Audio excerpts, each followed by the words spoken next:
तो भैया स्वागत है आप सभी का अपने इस चैनल में। और आज हम लोग बात करेंगे चाणक्य नीति की लाशड़ी की।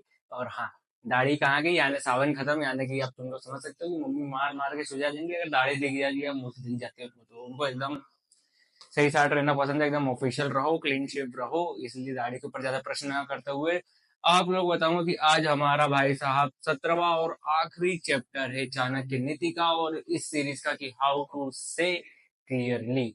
तो वीडियो के लास्ट में बात करते हैं हर चीजों को लेकर। चालू करते हैं आज का चैप्टर सबसे पहले।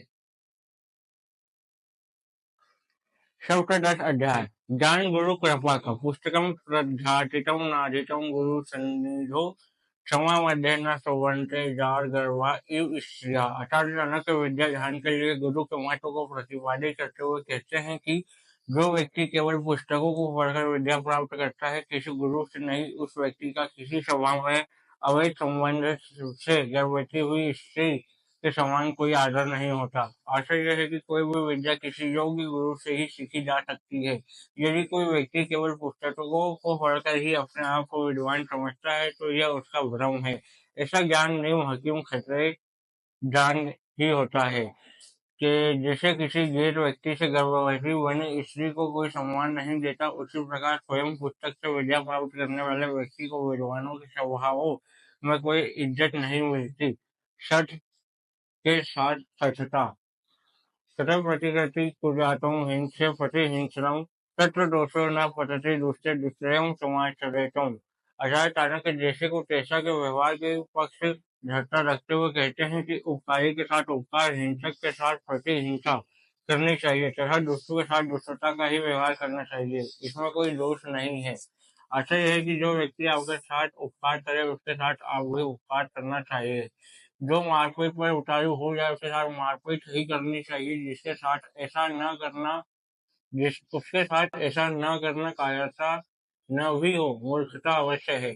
दुष्ट के साथ दुष्टता का ही व्यवहार करना चाहिए, उसके साथ भलाई करना वहाँ मूर्खता है। उपकारी से उपकार, हिंसक से हिंसा तथा दुष्टता करना ही बुद्धिमानी है। ऐसा करने में कोई बुराई नहीं है। तो ये था हमारे शुरुआत के दो श्लोक। पर ये जो दूसरा श्लोक है इसमें जहाँ आचार्य चाणक्य ने कहा है कि भाई साहब जो आपसे जैसा व्यवहार करे आप उसी से वैसा व्यवहार करें। पर यहीं इसी चैप्टर में जो शुरुआत के हमने श्लोक पढ़े थे उसमें उन्होंने कहा था आचार्य चाणक्य ने अभी 2-3 चैप्टर पहले ही कि दुष्ट से दूर रहना ही ठीक है। पर अगर दुष्टता करे आपसे और अब आपके पास कोई ऑप्शन नहीं, आप घिर चुके हो कि भाई साहब सामने वाला ऐसा व्यवहार कर रहा है या कोई आपको मारने पीटने पे उतारू हो गया जो आपको जानलेवा हमला कर दे, ऐसा तो आप उसके साथ फिर वही व्यवहार करो। सिंपल सी बात है। पर जो ये पहला श्लोक था कि जो गुरु से नहीं लिया जाता, निम हकीम की जान, ऐसा कुछ था इसमें एक मुहावरा, तो मुझे एकदम से क्लिक हुआ कि जो वो थे, हाँ यार, अर्जुन के अलावा जो एक और धनुर्धारी था यार, क्या नाम था उसका, अच्छा ही नाम था। उसने गुरु की प्रतिमा स्थापित करी थी और उसी गुरु ने, हाँ, एकलव्य, जिन्होंने उनका अंगूठा मांग लिया था उसमें तीर चलाने में, और उन्हें अंगूठा दान मांग लिया था। ये जो भी हो, मेरे को इतना ज्यादा याद नहीं आ रहा, हो सकता है तुम लोग मुझे इस बात पे ट्रोल कर दो क्योंकि मुझे ये सब चीजें ज्यादा याद नहीं आ रही, क्योंकि बहुत सारे से मैं से रिकॉल नहीं करा। तो एकलव्य ने इतनी अच्छी जो धनुष की विद्या थी वो प्राप्त कर ली थी स्वयं के ज्ञान से, किसी किताबी ज्ञान से नहीं, किसी गुरु से भी नहीं। उसने बंदे ने खुद ने स्वयं के ज्ञान से इतना अच्छा धनुर्धारी बना। और वहीं पे वो जो गुरु जी थे जिन्होंने एकलव्य से अंगूठा मांगा था, तो भाई साहब वो तो अर्जुन से बहुत अच्छा था।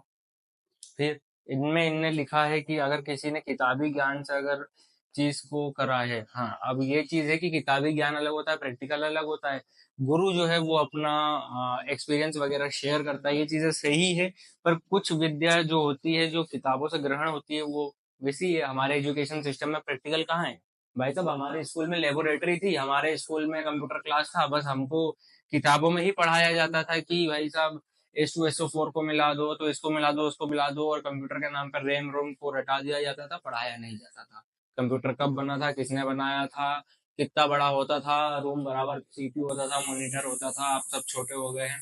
पर हमको उस पर कभी टाइपिंग ही नहीं सिखाई, हमको कुछ सिखाया ही नहीं, हमने खुद से सीखा है, हमने खुद ही गेम खेलते खेलते चीजें सीखी है।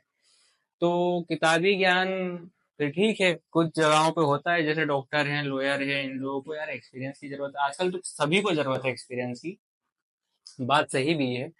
पर बहुत सी जगह ऐसा होता है कि किताबी ज्ञान से ही इंसान जो है वो आगे बढ़ पाता है। तो चलो, बाकी की चीजें टाइम लेक्चर पर पढ़ता हूँ और फिर आकर चर्चा करेंगे कि आज के आखिरी अध्याय में हमने क्या क्या सीखा और क्या नहीं सीखा। और आज के साथ ही इसी सीरीज को एंड करा जाएगा। तो चलो आओ, चलते हैं टाइम लेक्चर पर।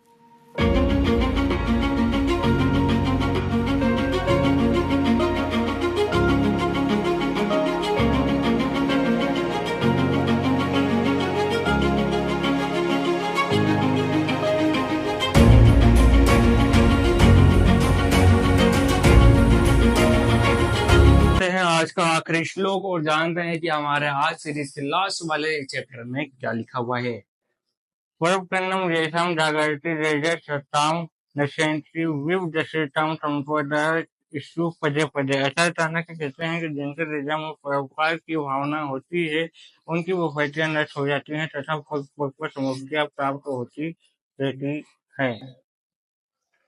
तो इसी के साथ जो है हमारा आज का ये सीरीज और आज का हमारा ये चैप्टर खत्म होता है। तो भाई साहब, आज के जो चैप्टर में बात करने वाली बात है वो यही थी कि घुमा फिरा कर आचार्य चाणक्य ने कहीं ना कहीं स्त्रियों को समझाया है कि भाई साहब, आपको तीर्थ करने से, ये वो करने से इतना अच्छा पुण्य नहीं मिलेगा जितना अच्छा आप पति की सेवा करने से होगा। और आजकल की पत्नियां तो भयंकर ही कुछ उतापे ही कर रही हैं, जो कि इंस्टाग्राम और हमको न्यूज चैनल पे देखने के लिए मिलता है कि भाई साहब उसको छोड़कर उसके साथ भाग गई, उसको छोड़कर उसके साथ भाग गई। और अभी तो यूपी में कांड हुआ था कि शादी इसलिए करी उसने ताकि उसको जॉब मिल जाए, और जैसे ही जॉब लगी और छोड़ के निकल गई। तो ऐसे लोगों के लिए नर्क लिखा हुआ है, निश्चित है। तो क्या लगता है, मेरी वॉइस कैसी लग रही है आपको? है क्लियर? अगर है तो बताइए कमेंट करके भाई साहब। और चलिए चलता हूँ, मैं मिलता हूँ आप लोगों से कल एक नई चीज के साथ, एक नए एक्सपेरिमेंट के साथ, या कुछ भी हो सकता है हैक वगैरह ट्राई करने के साथ। तो चलिए मैं चलता हूँ। इसी के साथ आज का हमारा जो आचार्य चाणक्य का ये सीरीज है, ये यहीं पे समाप्त होता है। हाउ टू स्पीक क्लियरली की जो सीरीज है वो यहीं पे समाप्त होती है। आप लोग ऐसे ही कर सकते हो प्रैक्टिस, मुंह में पेंसिल लगा के। और चाहो तो आप इंग्लिश की किताब भी उठा सकते हो, नॉवेल उठा सकते हो। मैंने संस्कृत इसलिए चूज करी क्योंकि इसको बोलना थोड़ा सा कठिन होता है।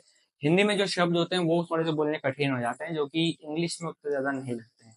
तो चलिए मैं चलता हूँ, मिलता हूँ आप लोगों से कल।